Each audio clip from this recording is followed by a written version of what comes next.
Hello and welcome to the Narrative Now. I am Sudanshu Sharma, and today there is a deeper story behind the political behavior we are seeing in India.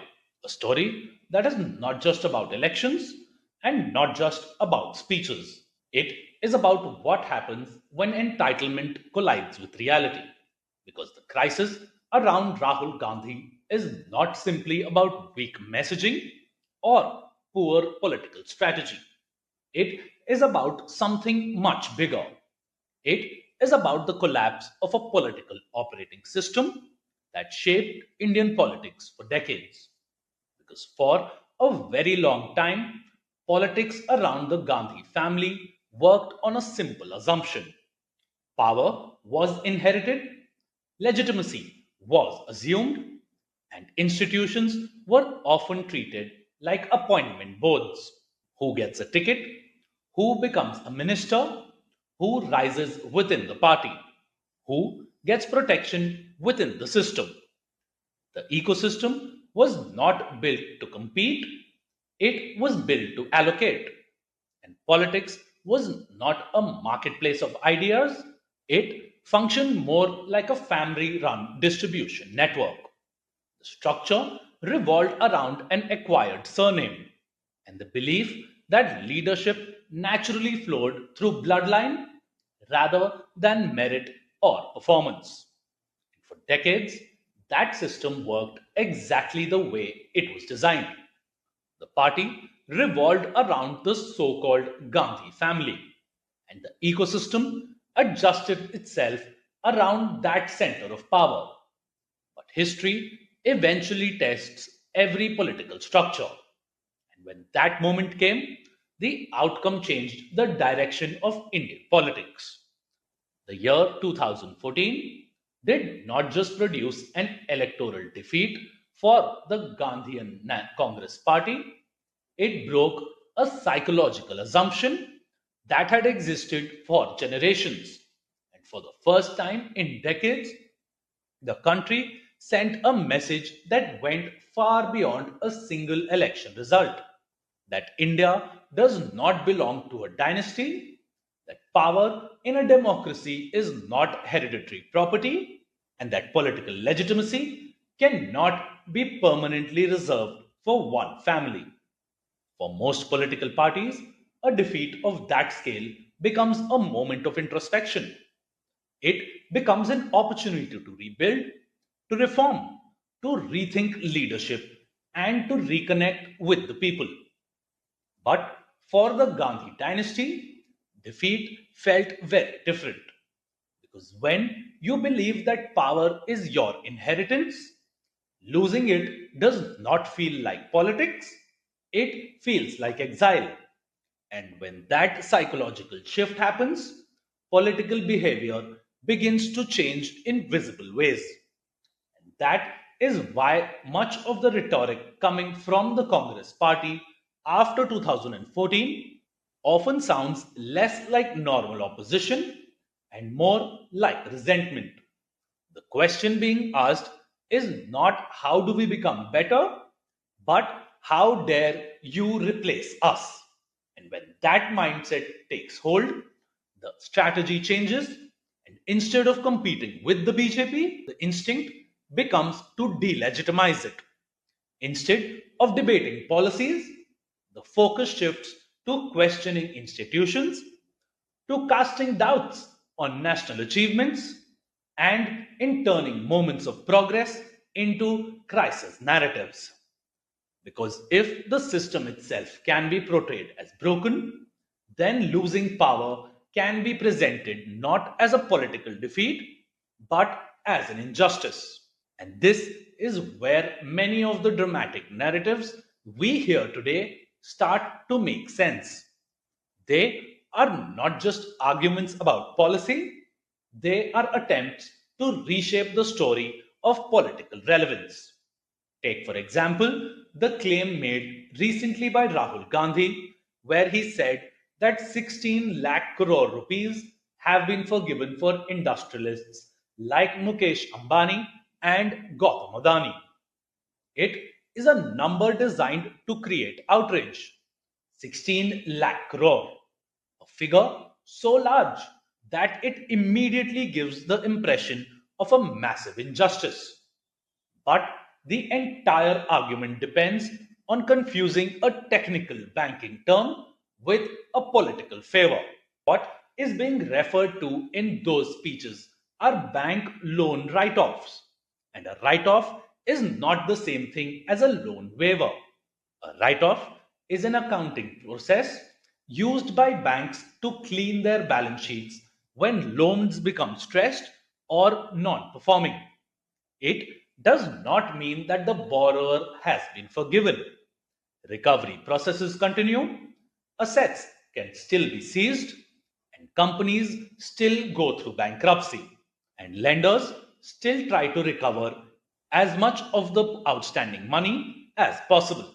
And the system becomes stronger after the introduction of the insolvency and the bankruptcy code, which created a structured process to resolve failing companies and to recover debt. But complex financial mechanisms rarely fit easily into political speeches. It is much easier to turn a technical banking process into a slogan that creates outrage. The nuance disappears, the context disappears, and what remains is a big number that spreads quickly across television debates and across social media. Yet, the economic narrative is only one part of the larger pattern. Another revealing moment came during a speech where Rahul Gandhi referred to the naked protests carried out by Youth Congress members during the India AI Summit. Mentioning the event with visible satisfaction, Rahul said that the Youth Congress had done their job. It was delivered with a smile, almost as if the disruption itself was an achievement worth celebrating. And just think about the optics of that moment. An international summit attended by global delegates and observers, an opportunity for India to present its technological ambitions to the world, and the disruption of that moment becoming a point of pride for Rahul's speech.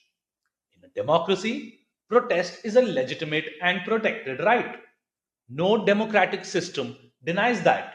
But celebrating disruption at an international forum raises a deeper question about Rahul's political priorities. Is the objective to challenge the government of the day? Or is the objective to embarrass the country in front of a global audience? Because those two goals are not the same. And a responsible political leader would understand that difference, but not Rahul Gandhi. Opposition politics plays an important role in a democracy, but it also carries the responsibility of protecting the nation's broader credibility on the world stage. And when you place these episodes side by side, the exaggerated economic claims and the celebration of a naked protest at international forums, a broader pattern becomes visible. The pattern of a dynast who appears caught between two very different political eras. On one side is the India of the past, where the Gandhi surname could substitute for leadership credibility and where political authority could be sustained through legacy. On the other side is the India of today, where leadership is constantly tested through performance, communication, and the ability to pursue an increasingly aware electorate. Navigating that transition is difficult for any political figure, but it becomes even more complicated when an entire party structure continues to revolve around dynastic centrality. And so, this is the dilemma facing the Congress party today. Can it rebuild itself as a modern political organization while remaining tied to a structure that still sees power as something that naturally belongs to the Nehruvian Gandhi family? Political renewal usually begins with an honest acceptance of reality. Parties that recover from defeat do so by decentralizing leadership, encouraging competition within their ranks, and by reconnecting with voters on issues that matter in everyday life. But a party cannot rebuild properly if it is still emotionally attached to a past where authority was assumed rather than earned. As long as that attachment remains, real reform becomes extremely difficult. And that is why Rahul Gandhi often appears politically unsteady, caught between the expectations of an old political culture and the realities of a new democratic environment, where voters are far less willing to treat his family as the default rulers of this country. Modern India has changed dramatically over the past decade. Today, it is more connected, more politically aware, and far more confident in its democratic voice. Voters today judge leaders based on performance, credibility, and vision rather than on who your father or your grandfather were. The people today listen carefully to political speeches, they compare claims with facts, and they are increasingly able to tell the difference between rhetoric and reality. And that is why the fundamental question facing Rahul Gandhi and his Congress party is not simply about winning the next election, it is about accepting a basic democratic truth. Power in a democracy is not inherited, it is earned. And it must be earned again and again by every generation. This country is under no obligation to return power simply because it once belonged to his father. India has moved forward, its political landscape has evolved, and its voters have shown that they are fully capable of choosing their leaders without reference to dynastic entitlement.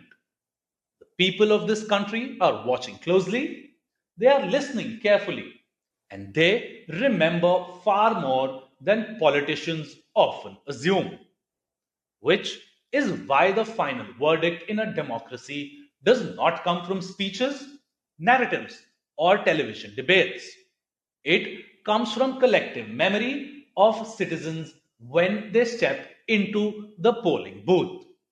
And one thing is certain, the people of India do not forget easily, which is why Rahul Gandhi should let go of cheap theatrics and focus more on trying to revive the ailing Congress party. That, my friends, is the narrative now. I am Sudanshu Sharma. Do like the video, share it with your friends and family, and comment what changes you would like to see in India's politics. Jai Hind, Bharat Mata ki Jai.